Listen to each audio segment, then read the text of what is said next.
Okay, so now we've learned the consent enforcement process. It's the hey, how's it going? Not being a bystander, the teachable moment, verbalizing the boundary, whether that be for yourself or someone else, and removal. I'm sure we're all anxious on what does that process look like?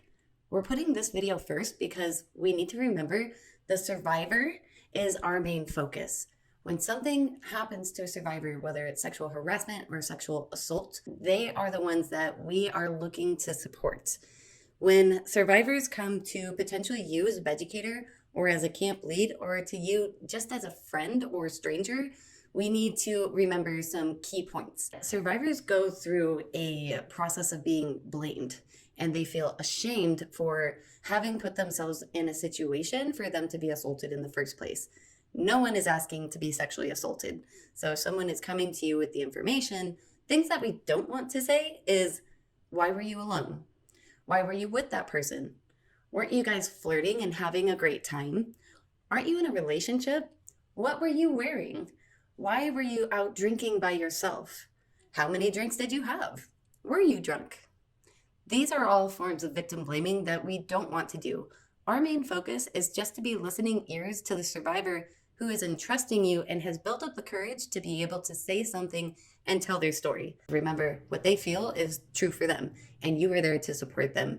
Let's get rid of any of our prejudices when it comes to who is able to be sexually assaulted, because anyone who is vulnerable or anyone who is a human body is potentially at risk of being sexually harassed or assaulted at some point in their life.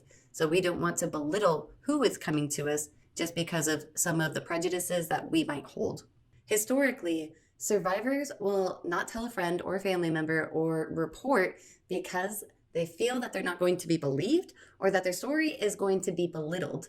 This is the number one reason why people stay silent. So those are some things that we don't want to do. Here are some things that we can do. Survivors who have come out and told another person that this sexual assault or harassment had happened to them, they felt supported simply because someone said the words, I believe you. If that's the biggest fear, is not being believed or their story being belittled, and you don't know what to say, that could be the first thing that comes out of your mouth. I believe you. Not only is that reassuring the survivor who's coming to you for support, it also puts you in this mind frame that you are there for the survivor who is right there in front of your face or on the phone. Most times, survivors will come out after they have sat, blamed themselves, felt ashamed, and then come to you at a later date. So it might not even be at Burning Man. So we need to allow them the space with us creating the safe space of them being believed so they can tell their story. The next thing that we do is get our ears wide open and we just listen. You are there to be supportive by being that listening ear and not interjecting because they have all these emotions that they're looking to impact and potentially have been holding in for a long time. The assault may not have been at Burning Man. They could be telling you the story for the very first time about something that happened at any point in their life. And this is how we can be a support to someone who is now feeling comfortable enough with you to tell about their stories of sexual harassment and assaults. If you are in front of somebody, don't touch the person. If they have recently gone through that physical trauma, or by telling the story, they're reliving it, we don't want to present an opportunity for them to have to physically get away from anyone. If they want a hug, or if they want that sort of support where they want to be physically consoled, let them ask you for you to say yes to giving them that hug or consoling them. We, as the person receiving this information, need to remember that it is the survivor's choice if they want to report or not. We are not mandated reporters. And if you are, let that person know that you are a mandated reporter. And if the situation is a must report for you. Some people who are mandated reporters are rangers. So if you are telling this to a ranger, know that they have to make a report with Burning Man if you're telling them at the event. Most of us are going to be peers. And as the peers, we have different resources such as BED if people are wanting to talk about their story and they want to just have a friend to be there and again be that listening ear. If somebody does want to report, let them know that you will support them or you will get somebody who is the capable individual to support them by going and making the report with the rangers. A word of caution, after the event, the only places where you can make the report is with the sheriff's office. So if this happened during the event and they do want to report, go to a ranger so that way you can file an official report if they choose to do so. We also want to offer our survivors resources. There are different resources at Burning Man itself. A huge one that I feel a lot of people don't know about is the SAT team, which is the Survivor Advocacy Team.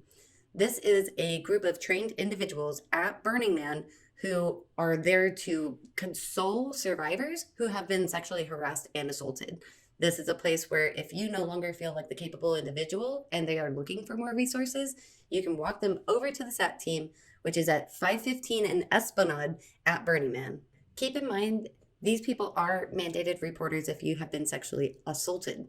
If you have been sexually harassed, then they can be there to talk with you in a safe space that is somewhat secluded from the rest of the event, and you can have that one-on-one time with a professional. A resource that the SAT team provides is rape kits. It is not on Playa, that is not available at the event.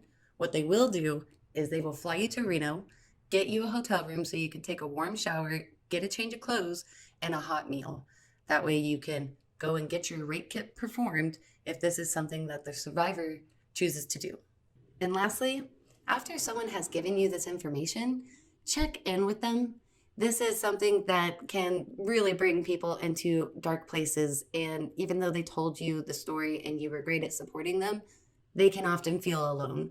And when people feel alone, they can get into a place where their mental health will need that support from you again, just to make sure that they're safe, their life is safe. And the best way that we can make sure that they don't feel alone, even after they've told you the first time, is to continue to check in. Use your spidey senses, read the room. If when you're checking in makes them feel like you're only checking in because of the assault, then it might make them relive the experience. Be a friend. You can still talk about yourself after they've unloaded this information to build that relationship and have a real and true bonded friendship.